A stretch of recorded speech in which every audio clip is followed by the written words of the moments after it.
Hi, welcome to the Gastroenteritis Blues. My name is Steve Lippman, joined as always by Emily Cannell and Dan Volpone. Emily, I'm going to start with you, getting right into it. Do you prefer barbecue sauce or hot sauce? Neither. Neither. Well, because you prefer white condiments, right? And like bland food. You like a ranch dressing, you like a mayonnaise, and you like a blue cheese dressing. Is that right? Yeah. I don't like. Really? I really don't like either of them. The barbecue sauce, if I had like gun to my head, but neither. Neither. Okay. Could not disagree more with any of any of my food taste. Yeah, but of the things that I mentioned, which would be your favorite? What? Those white condiments. Ranch dressing. Ranch is your number one. Ranch is a goat. Do you put it on everything, including like pizza and shit like that? Oh yeah, pizza, French fries, salad. Absolutely horrifying. Moving on to Dan. Chicken wings. Please stop. Dan, actually chicken wings is that's a I'm trying to think of other things I put ranch dressing on. Like dirty rice. You ever have dirty rice? What does that mean? You drop it's like a box of mix that you get at the store. Uncle Ben's? Uncle Ben, I think, is out of fashion. Zatarain's. Yeah. And it's like spicy rice that you make with ground beef. Put ranch dressing on that too. Huh. I think you literally might be the only person. You might have corrupted Jordy into doing that, but no, he hates white condiments. He hates white condiments. That's great. Well, you might be the only person that does that. Have you heard of anybody else doing that? Me or Dan? You. Certainly you. My dad does it. Okay. So because he also doesn't like spicy food. Great. So, okay. All right. I can't even keep going with this. Dan, hot sauce or barbecue sauce? How do you feel? Barbecue sauce. Okay. Easy answer. I don't like spicy. I can't tolerate it. So I'm a big baby about spicy foods, and I like barbecue sauce a lot. Okay. I love a spicy, and I use hot sauce every single morning. Do you like Tabasco or like Cholula? Like, what's your go-to? I use these days. Sometimes I switch it up, but these days I use Valentina extra hot sauce. Do you ever use the red clay? Isn't that one? That's a popular one. I don't know what that is. I don't know. We've got lots of hot sauces at our house. None for me. Because of Jordy. No, yeah, Jordy. None of them are for me. Got it. Okay. But yeah, that's how I feel. Moving on, Sixers. NBA draft was on Thursday.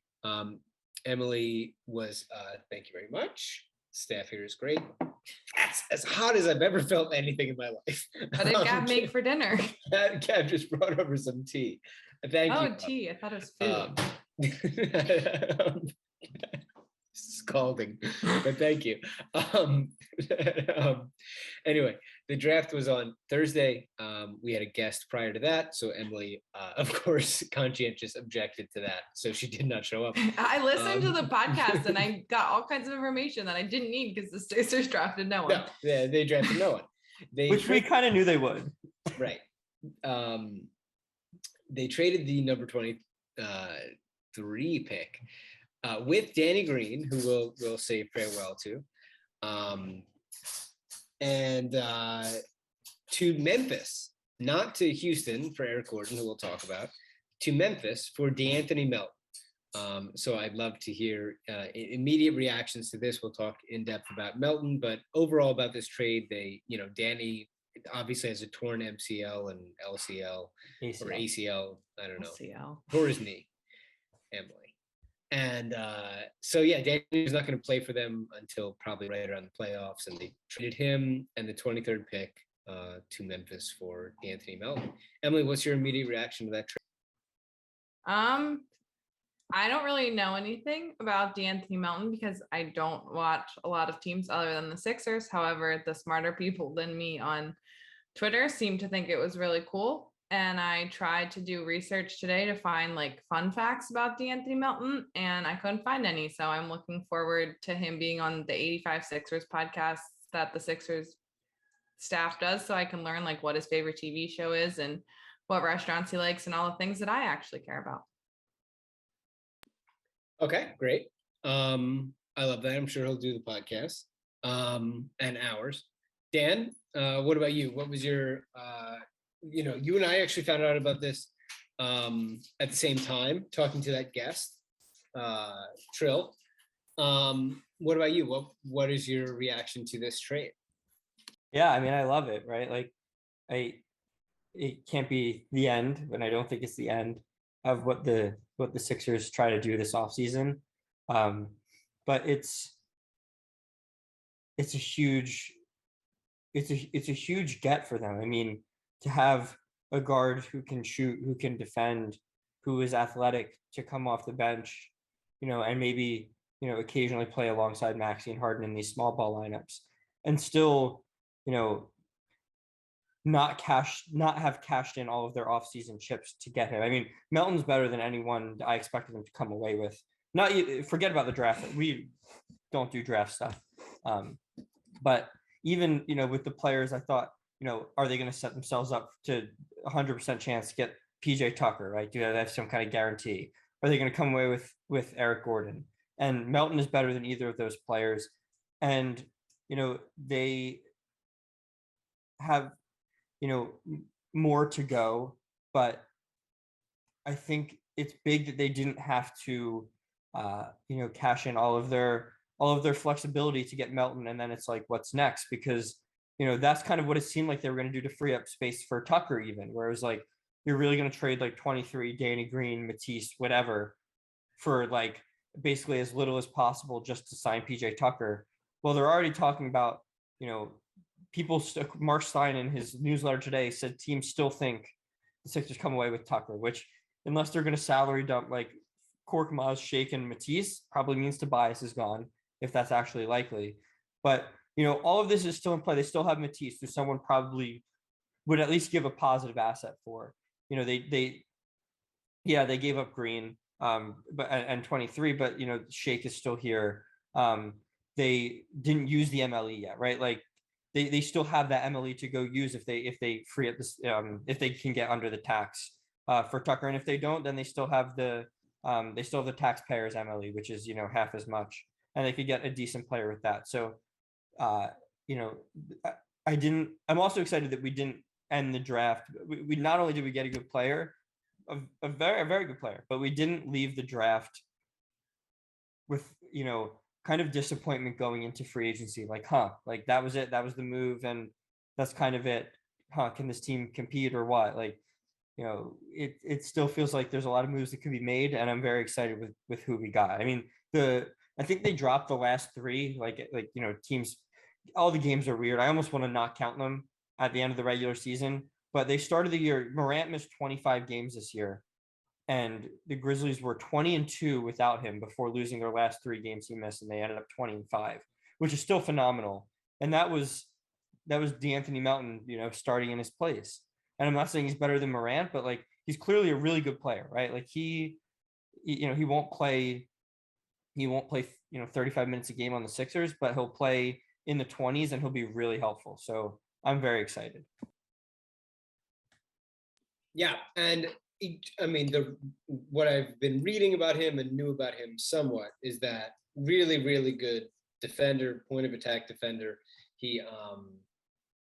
There are a lot of stats that have been going around about him, but very good three-point shooter as well. Over the last two seasons combined, 29 players have accumulated at least 200 steals and blocks and made at least 200 three-pointers. No one did it in fewer minutes than DeAnthony Melton. Melton is the only one of those 29 to start fewer than 60 games. He started 16. Now, he's not so much going to be your Danny replacement because he's a guard. So he's not going to slot into the three, and he will play, I'm sure, some minutes with Harden and Maxey because he's a really good defender, and Harden will guard, because Harden's like 6'6", 6'5". He can guard some threes, and he's strong. Melton has a 6'8" wingspan, so right, he could guard up on the right player, probably a thinner player. Right. So, like you were saying, we'll talk a little bit later about the PJ Tucker stuff. There's a lot of smoke there. But it's a really good move to see them get a guy that young on a really good contract. Again, we'll talk more about the taxpayer mid-level exception thing and because it complicates that a little bit at face value.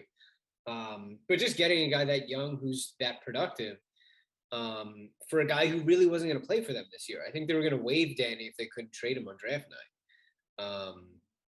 But they were able to go ahead and trade him for a guy like Melton, who's been so helpful for a team like the Grizzlies, who have so many good guys. So that was great. They also went ahead and signed. Who did they as a two-way? They signed Julian Champagny. Right. Julian Champagny. Julian Champagny, brother of Justin. You know this guy? Who is, he went to St. John's. He is the brother of Justin Champagny, who went to Pitt and was with the Raptors last year. He is, I haven't seen a ton of St. John's, but from what I have seen, he seems to be the better of the two. He's a couple inches taller. He's a very good shooter, better shooter than his brother. So I was excited to get him. I mean, he really can shoot. Like I think he shot in the 40s from three on high volume, and he's 6'8" and a rebounder. So I don't know, I'm sure, especially on the Doc Sixers, let alone any team, he might not be ready to really step in and play serious minutes, but who knows? I mean, he's a guy who, played multiple years in college, and I would be excited to see him get a shot in the NBA. I don't think, you're penciling him to the playoff rotation or anything. I mean, he's a two-way guy for a reason. He was undrafted for a reason, but I think he can be a useful player from what I've seen of him and from what I've read about him. So, Emily, any thoughts on that guy? Not like about his basketball playing, but I am on his Instagram. Oh, where I make my money, Mm-hmm. It appears his Instagram, he goes by Juju, and he also has his own logo and like clothes, like kind of like Paul Reed is Out the Mud. The storm is coming. He's got like a JC situation. It's not a bad logo, looks good. So yeah, if you're interested in his merch, that's available for you. Juju as in JEW or the other one? No, other one. You're kidding me. Okay. Don't think he's a member of the tribe there. Is that Julian Champagny merch or is that St. John's merch? Because it St. says John's is the Red Storm. Yeah, but it says like JC, and then it says Julian and Champagny made in NYC. I think it's like a combo, it's like Julian, it's like his St. John's merch. There it is. Yeah. So, I love a man that hustles. And do we have any other thoughts on the draft overall? The first overall pick changed very late, it seems, based on consensus. It went to Paolo Banchero. As it should have. Yeah, you agree? I don't know anything about these. I haven't seen a ton of any of them, but from what I've seen, I think so. Great suit. Paolo, crazy suit. Paolo's the kind of guy who I watch, and sometimes I'm like, like I feel like he's like a good athlete, but he's just like good at a lot of things, and he doesn't like stand out at a ton of things. To me, I don't watch a ton of these guys. But then I remember he's 6'10", and it's like, like if he could just go from good to great at like a few of these things and be like 6'10", and like the way he handles the ball very well for his size, and I think he's just the best bet with that pick. Mm-hmm. What were there other real, like John Collins stayed in Atlanta for now, but it seems like he's for sure. And they thought Brogdon was going to get traded too, and that didn't happen. Brogdon didn't happen yet. The DeJounte Murray trade, which isn't like a shocker, but that had been talked about. Right. Actually, Jake Fisher just tweeted out, friend of the pod, Jake Fisher just tweeted, San Antonio and Atlanta remain engaged on trade conversations regarding a larger deal centered around DeJounte Murray and John Collins. So we'll see what happens on that. But we'll see what happens. Obviously, the Sixers made that trade. And going into draft night, Keith Pompey was writing that, let me pull this up, that essentially the Sixers are trying to acquire Eric Gordon, who's on the Rockets, and using Matisse Thybulle as an asset, even attempting to get a third team to participate. The Trailblazers are willing to do a straight-up deal for Thybulle. Daryl Morey wants the Blazers to do a 3-team deal in order to get Gordon. So the Sixers, then after the draft happens, obviously the Sixers do the DeAnthony Melton deal. Keith writes a story after that and says, sources say that Daryl Morey is still trying to acquire Gordon despite being unsuccessful on Thursday night. Now, the math is really hard for the Sixers to get Gordon at this point because Danny was really their only mid-sized contract. And the only real way to do this would really be a Tobias deal. Houston obviously wouldn't really want Tobias, but he would have to go someplace else. Like, Eric Gordon's a good player and would help the Sixers, but he's another guard, and then they're really small. Like, I'm all for trading Tobias, certainly, but they do get really small, and they already sucked at rebounding. So, you know, we're going to talk about PJ, I believe, after the break. But what do you think about Eric Gordon overall, like, as a Sixer and their, like, continued pursuit even after doing the Melton deal, Emily? I mean, I guess it's fine. I'm fine with it. I don't know. I mean, they just need more pieces, and I would hate, my only hesitance in like a PJ or an Eric Gordon deal is like, yeah, they would have to get off Tobias, and that's fine. And if it's like him for Tobias and one other player, like, I just don't want to give up 8 players, and I'm exaggerating, but like many players for one player, because what I think we need more than anything is depth.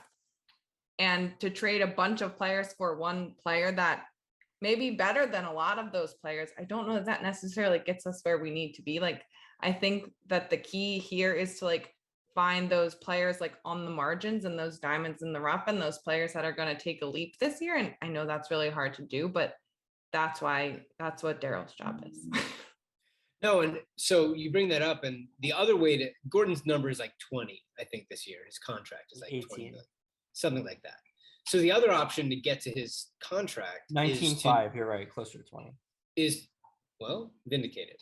The other way to get there is to do like Korkmaz, Thybulle, and Isaiah Joe, like cobble together 4 guys to get to Eric Gordon. And that doesn't feel that productive to me. It's like you trade all of these young guys, including Matisse, who should have positive value, just to get this like 6'2" guard who is good and is, you know, more helpful than all of those guys. But all of a sudden you have like 12 guys on the roster and another 6'2" guy.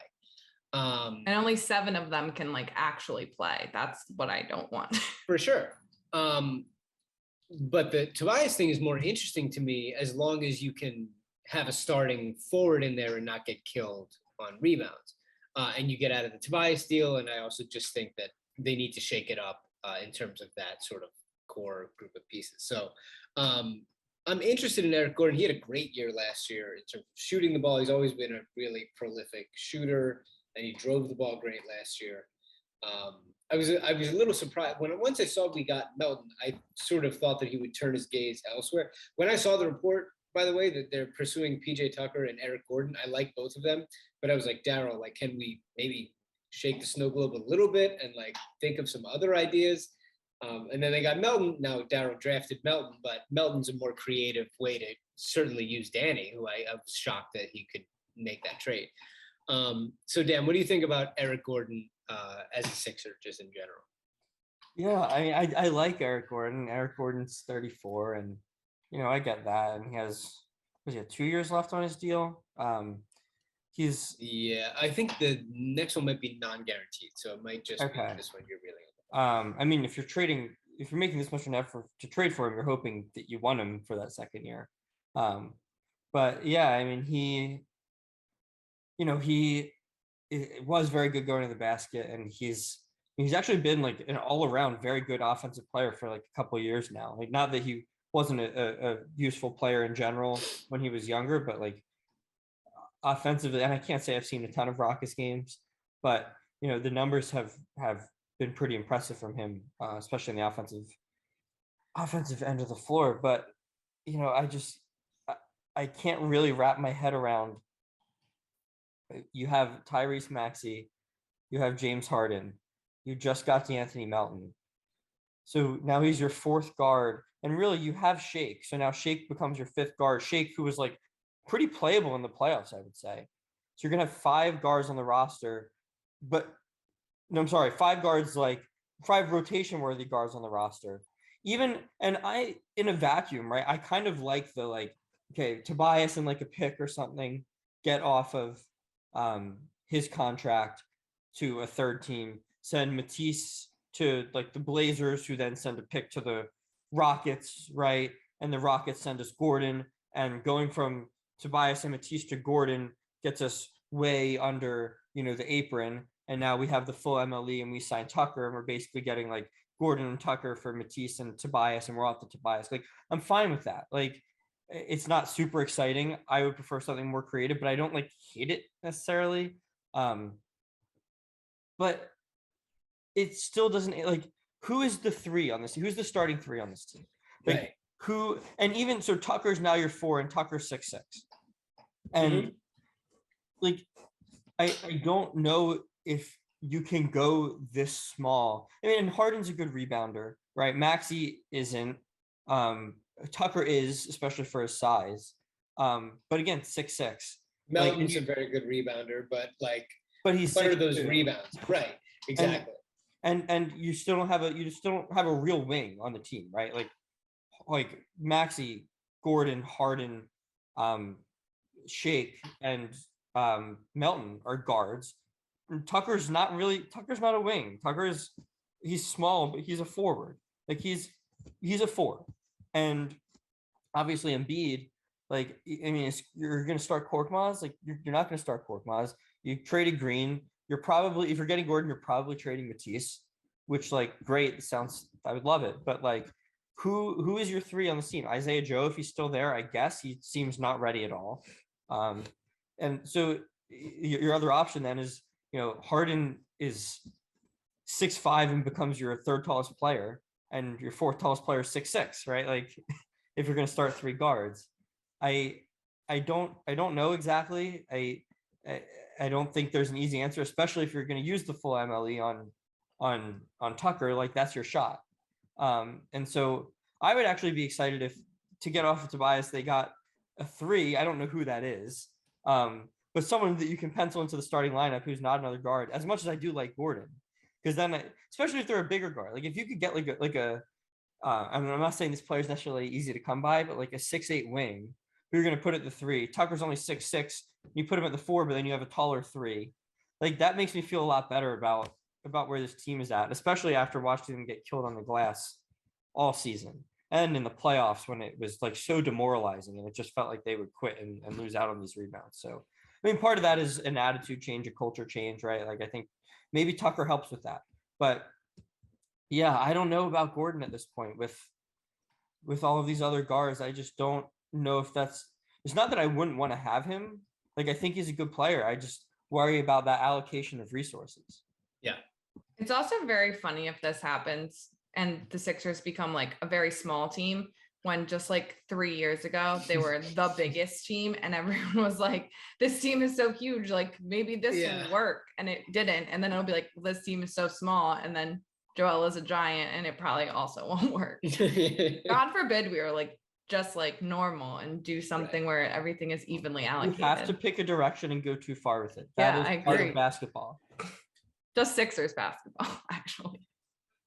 All right, we're going to take a break, and then we're going to come back and talk more about Tucker and exactly like what the reports are with him, and then talk about the Nets and how Kyrie wants to come to Philly, and other shit that is happening, and Michael Rubin.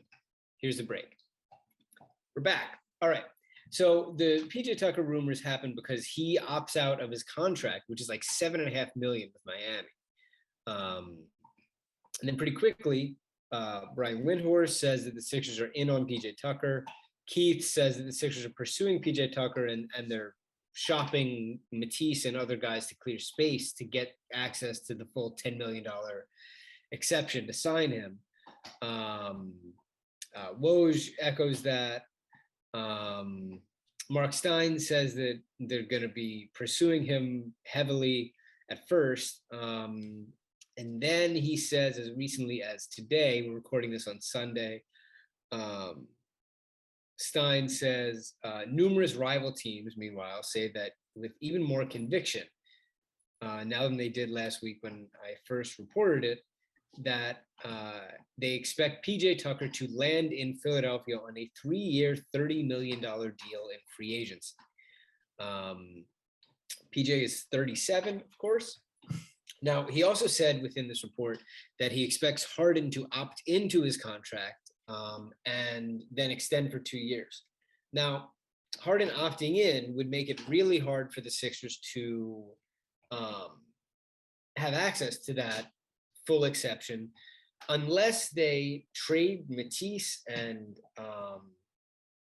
Korkmaz and Shake and like a bunch of their lower salary guys and take back basically no money, or unless they trade Tobias for less money. You know what I mean? Like, that's basically it. Like, you dump Tobias and take back lesser contracts. Now you can trade Tobias and get guys that help, you know, get good guys, because Tobias's contract is so, I'm just saying in theory, you can trade Tobias and get guys with real contracts. But if you trade Matisse and Korkmaz and Shake, those guys' contracts are so small that you basically need to dump them and get nothing if you want to make room for PJ Tucker. Now, Tom Moore and I think Keith and other people, maybe not Keith, but Tom Moore and Kyle Neubeck and Paul Hudrick, like other people have said they are not doing that. They're not dumping guys like Matisse and like they're not looking to do that. So all of this points to them trading Tobias, that they have a Tobias deal that they like that will enable them to have this exception and sign PJ to this 3-year, $30 million deal. So it's like, that seems like a fucking lot of money for PJ over 3 years when he's going to be a 40-year-old person at the end of it. If that third year is real, if that third year is not like a Fugazi, like, you know, fake third year. But also I'd love to get out from the Tobias thing. You know, I'm pretty good on the Tobias experience at this point. But are we just trading him into somebody's space for nothing? Because I do think that they need an actual forward in the NBA. So I guess I'm waiting and seeing at this point, but it does make me think that there's a lot more, you know, at play here. Emily, how do you feel about PJ overall? Joel named him literally in the post game conference after game 6. Like he was like, we've never had a guy like PJ Tucker. You know, Stein mentioned that this has the support of Joel, you know, like them going and getting PJ Tucker. So I'm sure that plays a part in it. But it does seem like there's a lot that would have to take place in order for them to sign him to that contract. So how do you feel? Yeah, I just think it's funny. Like you said, like Joel mentioned him. And so they're like, oh, Joel says they've never had a guy like PJ Tucker. Let's get PJ Tucker. Yeah, well, listen, it's right there in the quote. What he wanted. God forbid we like try and find someone who's not 37, but who has the same qualities. That'd be cool. But like all in all, yeah, I think it would be great. Like, I just get fearful when people are 37 years old and then their, you know, bodies are older and they get hurt. And then the things that you kind of brought them in for to be that like aggressive kind of catalyst on your team, you know, does the fire go out in year 38, 39 a little bit? Like potentially. I also think it's a lot of money, but it seems like that's like what his value is on the market right now. But yeah, I'm fine with it. If we're getting off Tobias for it, it just seems like that they are saying like, it's kind of, a lot of the reporting seems like they're saying it's kind of inevitable that he's coming here, but it seems like you said, a lot of things need to take place first. And if the time, you know, things in this league change so fast. So unless that all that other stuff is like already lined up to happen, then I think that there's a lot of room for changes between now and then. Well, part of it is just math. Like, so if Harden is opting in, which every single report says that he is, they only have as of now, they only have the $6 million exception. Tucker isn't opting out of 7.5 to sign for $6 million in Philly and leave Miami. where he seemed like a great fit with what they were doing. And everybody says he's getting this 330, so we have no access to that. So either they're trading a bunch of these younger guys, including Matisse, who should, like I said, have good value, and I don't think they're just dumping him, or they have a Tobias deal. So Dan, what do you think? And also, what do you think about just like PJ in general? Well, I mean, I like PJ Tucker. I think that, you know, that kind of attitude that, you know, hopefully he brings here, because sometimes people come here and, you know, we don't know what to expect, but it's needed, right? A guy who's, you know, it's funny in the Sixers Heat series, he really only shot threes in Miami. It's very bizarre. That's true. He was very hesitant. I don't have numbers for this, but I just remember him being very hesitant to shoot in Philly. So something to look forward to, maybe, who knows? No, but yeah, he I mean, in theory, is a guy who, you know, can shoot a decent percentage from three, will shoot them. I think is still like legitimately a very good defender. Especially, you know, I think he's a guy who, you know, he's not a Robert Covington. He's just not as good, but he's also not like a, you know, play free safety and try to get in passing lanes and stuff like that. He's been good when you tell him, especially like in a playoff series, like, this is our biggest problem, go guard him as best you can. And I honestly don't think the Sixers have anyone like that. I mean, Matisse isn't that. Ben was that, right? But Ben was that on a max contract and, you know, struggled in other areas. I don't expect him to be nearly as good of a defender as Ben, obviously, but I think he's that kind of, you know, go play your best defense on this one guy type of defender. Right. He won't be as good as Ben on defense, but the Sixers don't have that guy. Like, there was no one to really throw it at Jimmy. And I don't think that he would have shut down Jimmy by any means, but I think, you know, maybe those 40-point games or 30-point games, you know what I mean? Maybe there's one stinker thrown in there from Jimmy, who knows? But, like, you know, something that's more helpful than what they had. He played really good defense on Durant when he was on the Bucks, when the Bucks eventually went on to win the championship that year. He was all over Durant. And so, yeah, in theory, I like this idea, but I'm really interested to see how they get there, because I still don't forget about all of the subtracting you have to do to get him. I think even if you were able to just add him on, that's still not like a finished product. Right. It's not a finished. And we know Daryl is not afraid to go into a season without the team being a finished product, and he's not afraid to try to make his moves in season, which I hate, by the way, because I mean, the Sixers play with no chemistry in the playoffs, and like there's like kind of, it's almost a waste. Like, you know, they made this big move in year and we're never going to be ready, but it is what it is, and that's how he is. So you know, he might not view this as a situation where they have to be a finished product, and I just don't think that this makes them one. So I'm interested to see what else happens. But in general, I mean, I would like to pick him up. Yeah. Yeah, we'll see. I mean, it really sounds like he's coming here. I'm more interested to see how exactly they're going to make that happen, because it's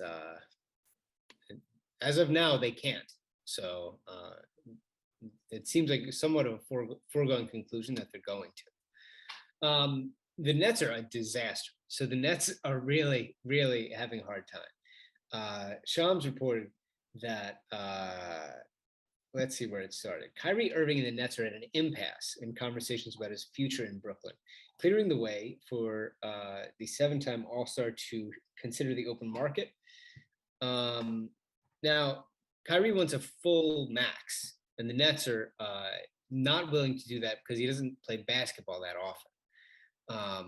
He didn't get the vaccine last year, so he didn't play basketball very much. first they told him to stay away because he would be a part-time player, and then they said, well, who cares? And they brought him in as a part-time player, and then the city of New York just sort of let him play. Now he wants a full max. The Nets are not interested in doing that. Now, the other layer to this is that he and KD are best friends, and that if Kyrie walks elsewhere, either via sign and trade or does not opt into his player option and just signs someplace else outright, it sounds like Kevin Durant is going to say, trade me, I'm out of here. Because then he's just looking around at Ben Simmons and Bruce Brown, or Ben Simmons and Alex Subers, and he's like, no, thank you. He's still he's still with the Sixers, by the way. Yeah, but still, he's around. And he's just like, I absolutely do not want to be here anymore. So yeah, it sounds like Sham said Kevin Durant is monitoring the Brooklyn Nets situation and considering options with his future. This now opens a path for Kyrie Irving to proceed on finding a new home via opt-in and trade.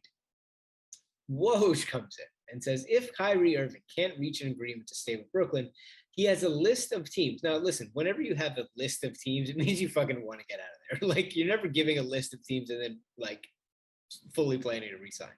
A list of teams that he'd like them to consider on sign and trades, including the Lakers, Clippers, Knicks, Heat, Mavs, and Philadelphia 76ers.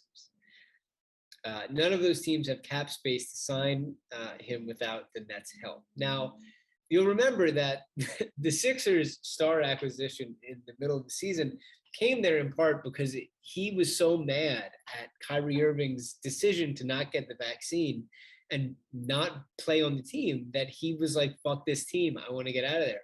Now Kyrie wants to fucking come to Philadelphia. It's a hilarious turn of events. Then let's see. Woj said on ESPN, the only team with actual interest on Kyrie's list are the Lakers. The Clippers, Mavs, and Sixers are out. And Miami has shown very little interest. Kyrie is an incredible player, but he has played a full season. I don't actually know when it was because he has been so in the wind for so long. Listen, he has had different causes. Some of them have been legitimate, and he has had actual good, like legit things to say about things that I think people should listen to him for. Most recently, he's been batshit out of his mind with this vaccine shit. I don't want him because I think you cannot rely on him whatsoever for anything. Most importantly, basketball. And I think that we would have to like pay him to play basketball here. I also think that the Nets would literally never just hand him to Philadelphia if he has a list of teams 7 teams long. Like, you know, if there's 7 teams he's happy to go to, they're not giving the second guy over to Philadelphia. And I also think that James Harden would probably have a conniption if they, you know, send somebody over here. So yeah, no, it's a no thank you for me on the Kyrie situation personally. Incredible player, and in my weaker moments with the Ben situation, I absolutely would have done it. But currently, I'm good. No, thank you.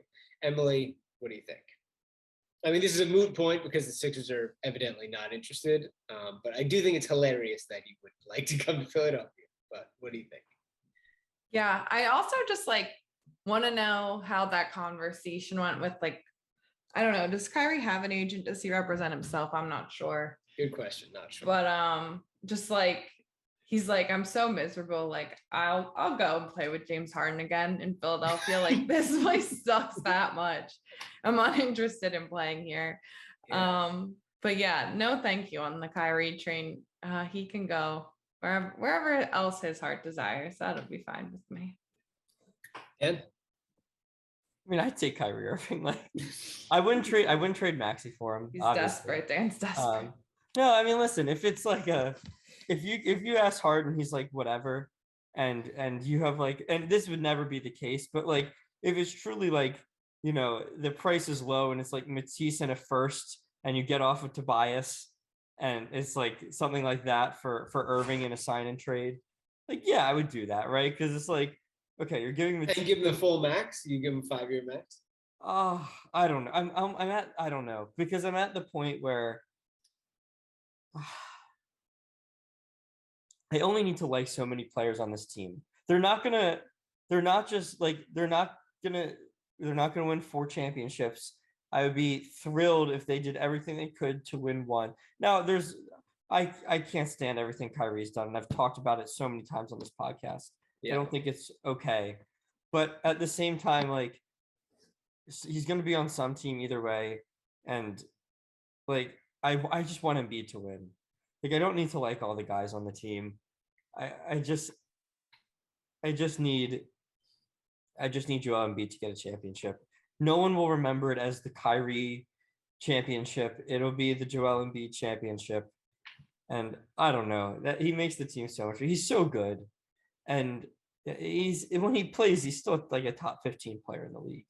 He hasn't even had a good playoffs in so long though. He was just terrible in this one. He was terrible in the one before. Well, no, he was playing fine in last year's before he got hurt. He was terrible in this one, yeah. But last year he hurt his ankle. But he was the Nets. Boston one when he left, he was atrocious. But the Nets were no one was beating the Nets last year. I mean, the Nets were up 2-0 on the Bucks and killed them both games. And then he hurt. And that was without Harden. That was with Harden getting hurt right away. That was just KD and Kyrie because Kyrie was that good. And then he hurt his ankle. So I do think he's still really, really good. Yeah, I don't have any issue saying that he's a top 15 player when he's not doing all the other stuff. When he plays, and I think this year he was just not in basketball shape because he wasn't playing all year, which like is his own fault. I'm not trying to use it. But like if he's gonna play every day here, which I get that's an if because he's like kind of a weirdo, but like when the risk is Tobias and Matisse, who is also not vaccinated. That's a big part of it too. It's like one anti-vaxxer out, another in, right? Like that's the rule, like one at a time here.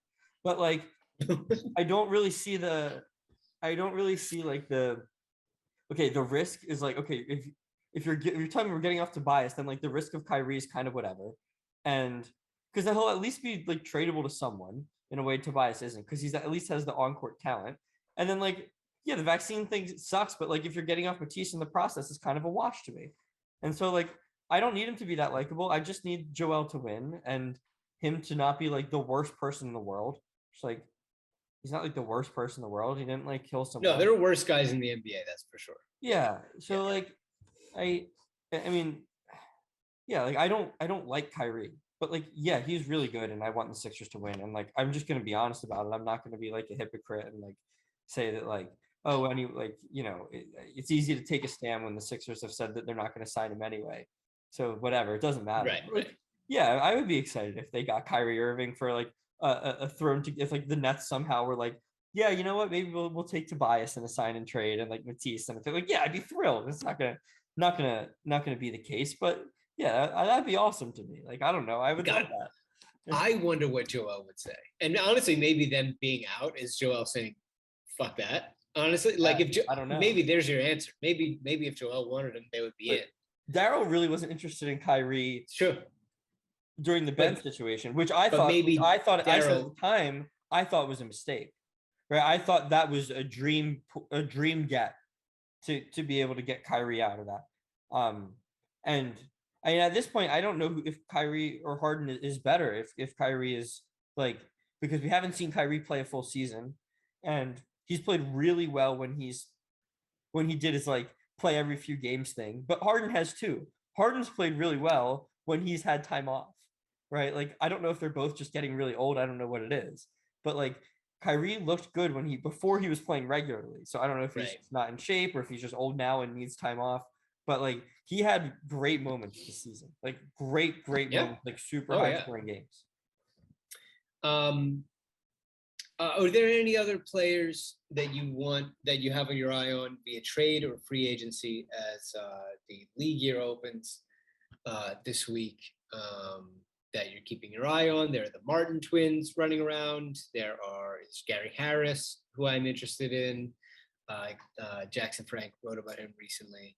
I'm fine with them not signing a backup center, so we can see friend of the show, Ewell Paul.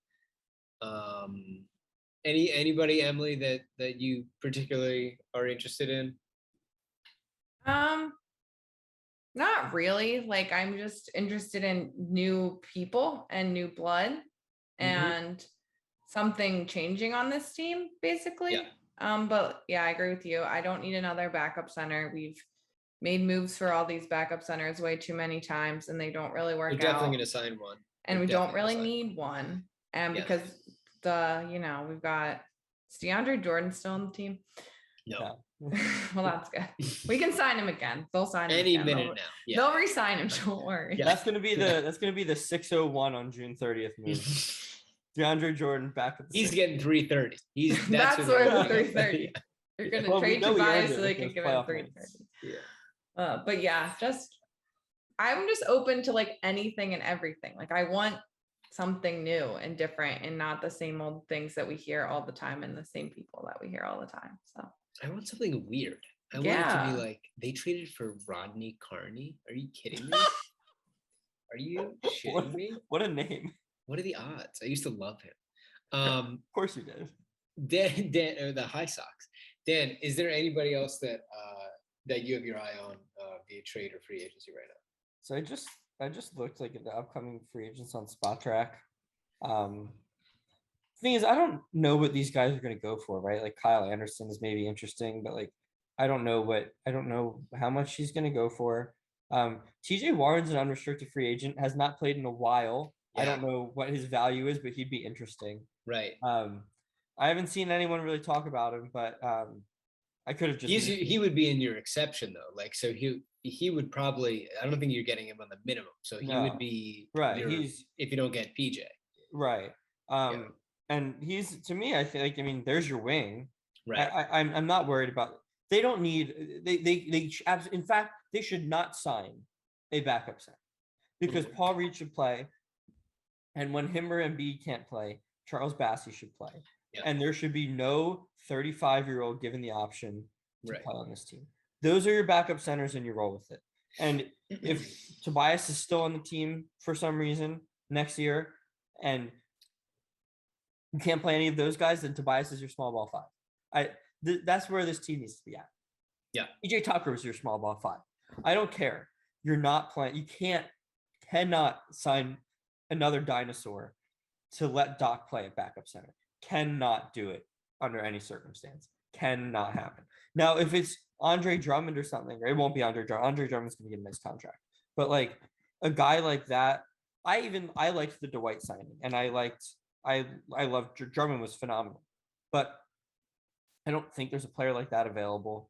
But like some of these other guys are just bad. I mean, a lot of people thought Dwight was just bad. I liked Dwight, but Drummond was like objectively good in his time here, and I really enjoyed having him. And if they can get a player like that, then I'm fine with it. Although I just don't think they need to. Like, if you can't get a guy like that for the minimum, then just don't, because B-Ball Paul is ready, and the more he plays, the better impact he'll have. All the things that drive you crazy about B-Ball Paul, it's like, if only I'd gotten a chance to like kind of work these things out in any kind of meaningful minutes before 2 games left in the regular season. Like maybe some of these things aren't there in the playoffs. And so I think that your best bet is just rolling with him. I don't want to see him sign a backup center. I would love to see them surprise me and get a wing. I'm not sure how the biannual exception works if they're going above the apron to use the MLE. I'm not haven't read enough into that, but I think that's like a $4 million exception that they do have access to this season under some circumstances. So, I mean, it would be interesting to see who they come away with, but yeah, I don't know. I mean, like I said, those are a couple guys that I think are maybe interesting, but we'll have to see. I think more likely than not, maybe we see a surprise or something, but Warren's a guy I'd maybe have my eye on. Yeah. The Michael Rubin sold his stake in the Sixers. He sold what I think is a 10% stake in the Sixers from Harris Blitzer Sports and Entertainment Group or whatever. Now, he's best buddies with Joel Embiid, and he's good pals with James Harden. Now, So much so that Joel went right to Twitter and wrote him like a farewell thing, which is so funny because the amount of players that have left the Sixers over the years that Joel didn't say a word about on social media. But this minority owner leaves and he does. But they're good buddies. They're pals. There was something. Yaron was all over this. Yaron Weitzman.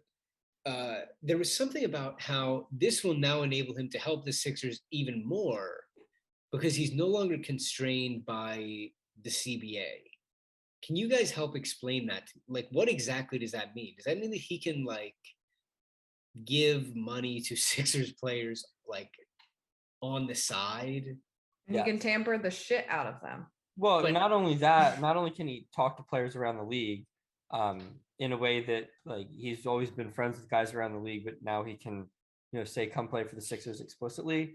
I'm not sure that's the pool so much as like Sixers are only have so much to offer to a certain guy, and they'll take a lesser contract to come to the Sixers because they get some kind of extra, it's like the boosters in college football at this point, right? With the like NIL deals, right? Where it's like, okay, you get some like bizarre like BS sponsorship from Michael Rubin you're not getting anywhere else, and it makes financial sense to take less from the actual Sixers team to come play for the Sixers in Philadelphia. Because Michael Rubin is like not just like the owner of the team, like he's a Sixers fan, grew up a Sixers fan.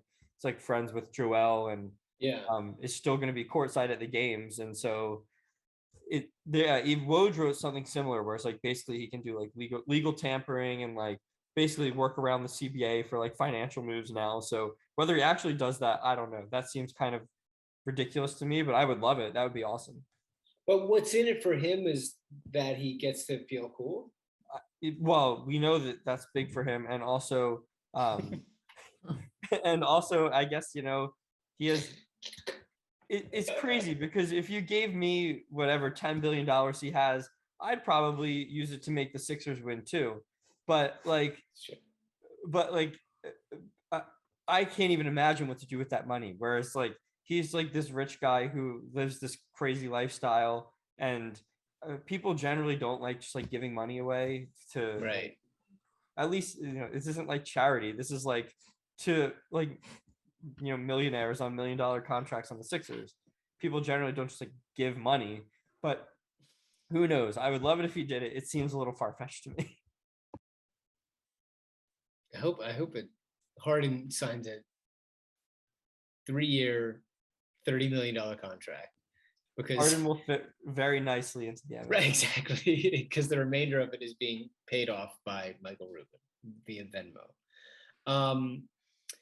All right, so we're basically done. Oh, Rick Ross also wants to buy that stake, which, sure, I don't care. I don't know if you guys feel strongly about Rick Ross, but I don't know. Does he still do songs? Just be another Kevin Durant's favorite rapper. So then Kevin Durant will come to the Sixers. Kevin Durant is going to be a Sixer. We know this. Yeah. Because he loves Joel. He and Joel have a very fun relationship. He said Joel was the MVP. He wouldn't draft Harden in the All-Star draft, but he also that was so funny. Also loves PJ Tucker. Yes, they're best friends from a long time. All right, so we're getting out of here, but I want to get some predictions. So you can give me your Harden prediction, unless we're just all predicting that he opts in and then signs for 2 more years, which seems like the resounding what everybody's saying. Yes. So give me a Sixers prediction in terms of anything. They give me somebody they sign or somebody on the roster that they trade this week or in the few days after as the league opens. Somebody they sign or somebody they trade. I give it to you first, Emily. Why is it always me first? Never mind. I give it to you first, Dan. I'm not sure how hot of a take this is at this point, but I think Tobias is going to be traded. I think Tobias will be traded. I'll say I think we hear about a Tobias trade like June 30th in the afternoon, soon before free agency opens. To where? Where's he going? I don't know. Detroit. Call your shot. I think I'll say Detroit, but I don't know. I'm back to Detroit. I think he's salary dumped somewhere. I think Detroit is the kind of, Detroit just feels like the kind of team that's like, yes, like we have these young guys. Let's get a good like veteran leader in here, in Tobias Harris. They just feel very much like that kind of team to me. So love it. I would say it's that. Especially, I'm not sure how to take it. It is knowing all we know about all the teams thinking Sixers are getting Tucker and knowing their path to get him. But I'll say that's my time and place for where he goes. Since I'm not sure the fact that he's gone at all is that hot at this point. Okay, I like it. Emily? Speaking of Detroit, I really like Detroit's draft, and I think they're going to be fun this year. Great. But that's not what we're talking about. I am going to say that the Sixers make a trade and the player, this is off of like just nothing, by the way. The player that's like what they get back in the draft is an under 26-year-old player. Like I think they're going to trade for like another young player. Ooh. Who I don't know, but I'm going to say that, and I don't know like who's in the trade, but that's my prediction. Okay. All right. I like it. Yeah. That's so no more old heads. They're gonna get like someone else young and fun. Okay. I will say that Lou Dort is going to be a Sixer. I would love Lou Dort to be a Sixer. There's your starting three. It's going to be Lou Dort. I would love Lou He's Dort. a little bit short, but he defends everybody. I'm not sure. And he would work for my prediction too. Yeah. Yes, exactly. He would satisfy that prediction as well. I don't know how you get him now that you gave up 23. Maybe that's Matisse and the 2020. Well, that could be Tobias and a pick because they have all the cap space. I guess I would love it. There you go. All right. This was fun. Good luck to the Sixers. PJ Tucker, come on the podcast. Dan will talk to you about shoes. Don't you know something about? Or Drew might know shoes. Drew probably knows shoes. I don't know shoes. If anyone here knows shoes, it would be Drew. Somebody wake Drew. Drew, do you know about shoes? I know that I don't know like the most about shoes. Harrison knows about shoes. You know what Harrison we'll do? We could also Harrison, or we could get Zach Clark to come on at the same time, and they could talk about shoes. They can talk about Zach Clark does know about shoes. Zach Clark loves shoes. All right. Good stuff. Thanks for listening. Follow the podcast, Gastro Blues Pod, Third and Girl, Steve J. Littman, D8 Belts 13. YouTube, the Gastro Blues Pod, a Sixers show. It's not right. Thanks for a Sixers show. Thanks for being here. Thank you to Gabrielle for the tea and the ice cream. It was very good. Thank you to Rainey for stop chewing her feet. And we did it. Good stuff. Be safe and be great.